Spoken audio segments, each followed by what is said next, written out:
इस मूवी की शुरुआत में हमें मंगल ग्रह पर पहाड़ दिखाए जाते हैं।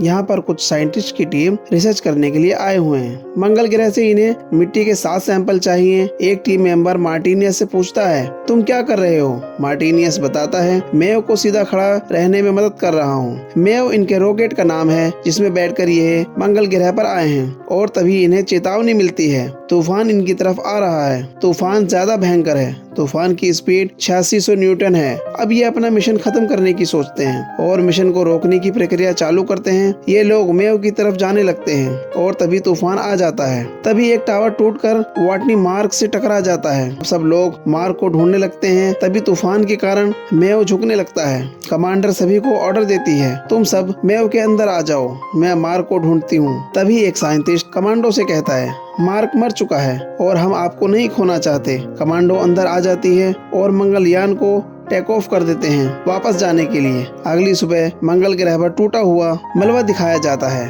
और यहाँ मार्क बेहोशी की हालत में पड़ा हुआ है। मार्क को होश आने लगता है और तभी उसे महसूस होता है उसके पेट में एक रोड घुसा हुआ है और मार्क की ऑक्सीजन खत्म हो रही है। मार्क उठकर धीरे धीरे बेस की तरफ जाने लगता है। अपना सूट और कपड़े निकाल देता है। एक झटके से रोड को बाहर निकालता है, फिर शीशे की मदद से घाव पर टाके लगा देता है। अब मार्क अपना कैमरा ऑन करके वीडियो रिकॉर्डिंग करता है और बताता है, मंगल ग्रह पर आज मेरा 19वां दिन है और अगर मैं मर जाऊं तो मेरी वीडियो किसी को मिल जाए, इसलिए मैं रिकॉर्डिंग कर रहा हूं। मार्क के पास 31 दिन का समय होता है मंगल ग्रह पर रुकने के लिए, क्योंकि उसके बेस की ऑक्सीजन खत्म हो जाएगी। मार्क हिसाब लगाता है। मार्क बताता है, हमारा मंगल ग्रह पर मिशन कुल 31 सोल तक टिकने वाला था और एहतियात के लिए हमें 68 सोल का खाना दिया गया था 6 मेंबर के लिए। अगर मैं अपनी बात करूं तो मेरा खाना 300 सोल से 400 सोल तक ले जा सकता हूं, अगर थोड़ा कम खाऊं तो। मार्क कहता है, मुझे दिमाग लगाना होगा ताकि मैं 3 साल तक खाने जितना इंतजाम कर सकूं। मार्क काम में लग जाता है, सोलर मशीनों को सीधा करता है, सारे सामान की सेटिंग करता है। मार्क का जख्म अभी ठीक नहीं हुआ।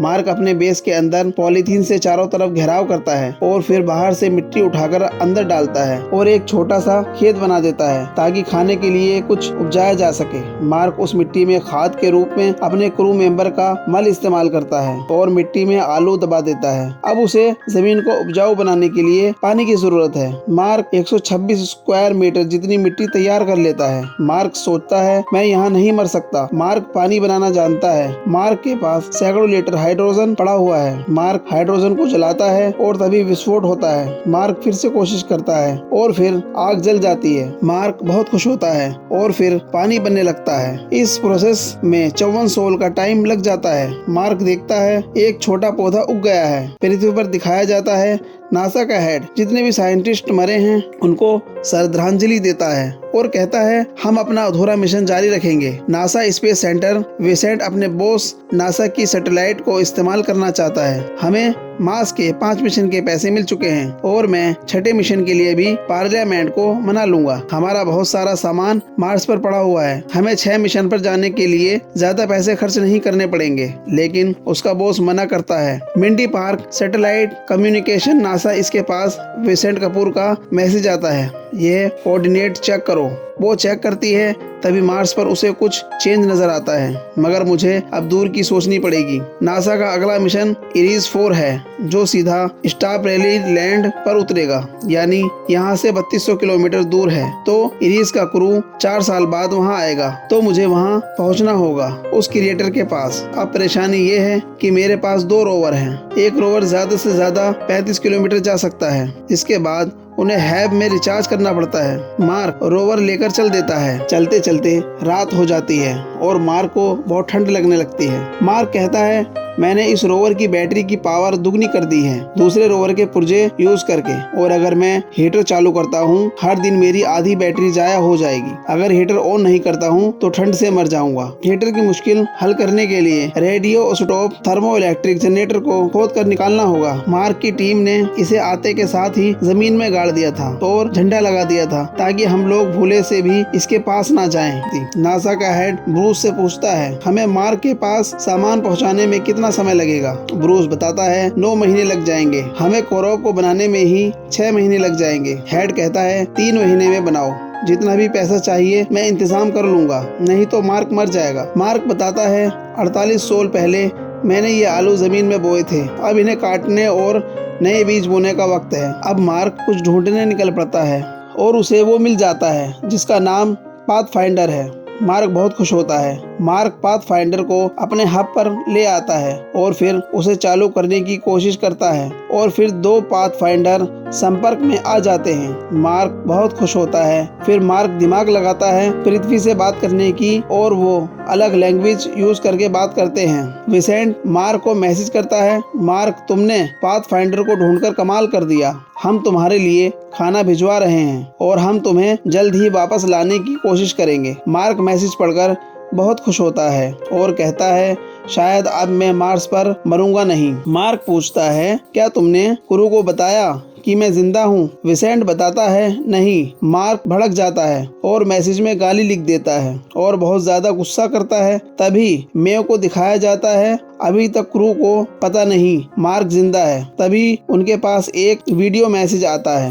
हेंडरसन बताते हैं, मार्क अभी जिंदा है। ये सब चौंक जाते हैं। मार्क अपने आलू के पेड़ देखकर बहुत खुश होता है। रात हो जाती है, तूफान आने की संभावना होती है। मार्क अपने हब को अच्छे से बांध देता है और तभी एक पर्दा फट जाता है और गैस लीक हो जाती है और जोरदार धमाका होता है। सारे पेड़ तहस नहस हो जाते हैं। सब कुछ तबाह हो जाता है। मार्क इधर उधर टकराने लगता है कि हेलमेट में सुराख हो जाता है। ऑक्सीजन घटने लगता है। मार्क जल्दी जल्दी टेप लगाता है और बाहर आकर अपने आलू के पेड़ देखता है। सारे पेड़ खराब हो जाते हैं। मार्क अपने रोवर में बैठ जाता है। विसेंट बताता है, मार्क अब बचे हुए आलू खा सकता है लेकिन नए आलू उगा नहीं सकता। उसका कुल खाना 609 सोल तक चलेगा। अगर सोल 868 तक उसके पास खाना नहीं पहुंचा तो मार्क जिंदा नहीं बचेगा। मार्क फिर से शुरू करता है, हब की मरम्मत करता है। मार्क चेक करता है कहां से लीकेज है और टेप लगाकर बंद कर देता है। नासा का हेड पूछता है, प्रोब वक्त पर तैयार हो जाएगा?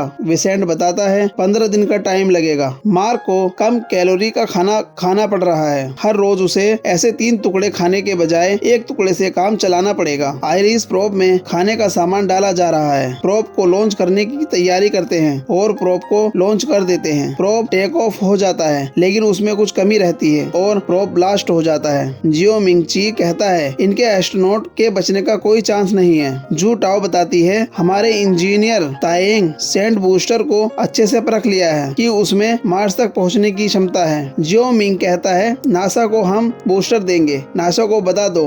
नासा का हेड बहुत खुश होता है। नासा का सुपर कंप्यूटर यहाँ रिच पर्नल कुछ पता लगाने की कोशिश कर रहा है। रिच का शक सही निकलता है। वो तुरंत फ्लाइट पकड़ता है और विसेंट के ऑफिस में पहुंच जाता है। विसेंट पूछता है, तुम कौन हो? मैं रिच पर्नल हूँ, मैं एस्ट्रोडायनेमिक में काम करता हूँ, मुझे तुम्हें कुछ बताना है। रिच पर्नल अपना प्लान समझाता है और बताता है, हम ध्रुव की मदद से मंगल ग्रह के ऑर्बिट में खाना पहुँचाते हैं और हम मार्स पर उतरेंगे नहीं, और मेव की मदद से मार्स के ऑर्बिट में और फिर पृथ्वी की तरफ वापस आ जाएगा। रिच कहता है, मैंने हिसाब किया है। तभी ये लोग देखते हैं मार्क 300 मीटर दूर गया था लेकिन वापस आ गया। विसेंट बहुत खुश होता है और कहता है, मार्क अपना मिशन पूरा कर रहा है। मार्क सभी 6 तरह की मिट्टी पर रिसर्च करने लगता है। क्रू के पास एक मैसेज आता है, हर्मस के लिए नया रास्ता बताया जाता है। क्रू मेंबर कहता है, ये रास्ता तो बहुत अच्छा है पर इसे इतना गुप्त क्यों रखा गया है? लेकिन अगर हम अपना रास्ता बदलेंगे तो नासा को हमें खाना भेजना होगा, नहीं तो हम मर जाएंगे और इसके लिए हम उन्हें मजबूर कर सकते हैं। लेकिन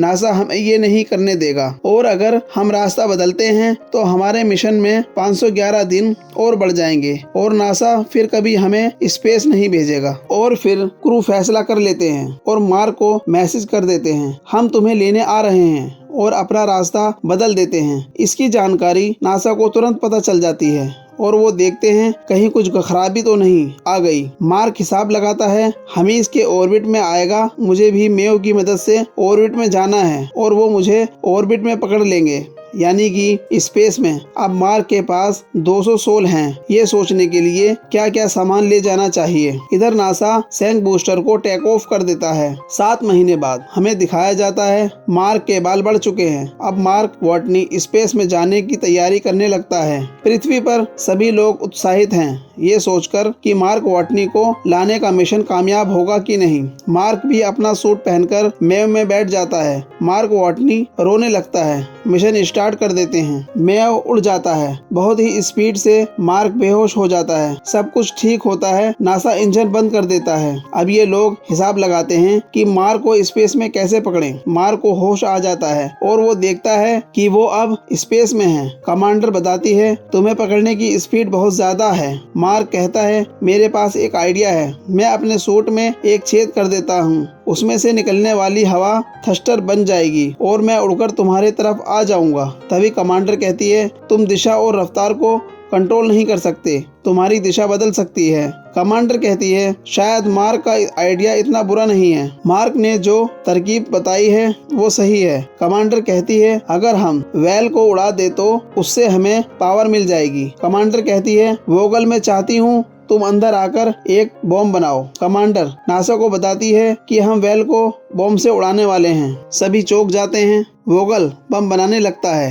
वोगल बॉम्ब सेट कर देता है। कमांडर वोगल को वापस जाने के लिए कहती है और खुद इस मिशन को पूरा करने के लिए कहती है। कमांडर कहती है, बॉम्ब को एक्टिवेट कर दो और तभी जोरदार धमाका होता है और उनकी रफ्तार कम हो जाती है। कमांडर मैव की तरफ बढ़ने लगती है। कमांडर की रस्सी खत्म हो जाती है। मैव अभी भी बहुत दूर है। तभी मार्क अपने सूट में सुराख कर देता है और उसका बैलेंस बिगड़ जाता है। मार्क अपने आप को संभालता है और फिर स्पीड से बाहर की ओर निकलता है और जैसे ही कमांडर के पास पहुंचता है वो एक दूसरे को पकड़ने की कोशिश करते हैं, लेकिन हाथ फिसल जाता है। मार्क जल्दी से रस्सी को पकड़ लेता है और फिर दोनों एक दूसरे को पकड़ लेते हैं और तभी नासा को खबर करते हैं, मार्क हमें मिल गया और वो सब एक दूसरे से मिलकर बहुत खुश होते हैं।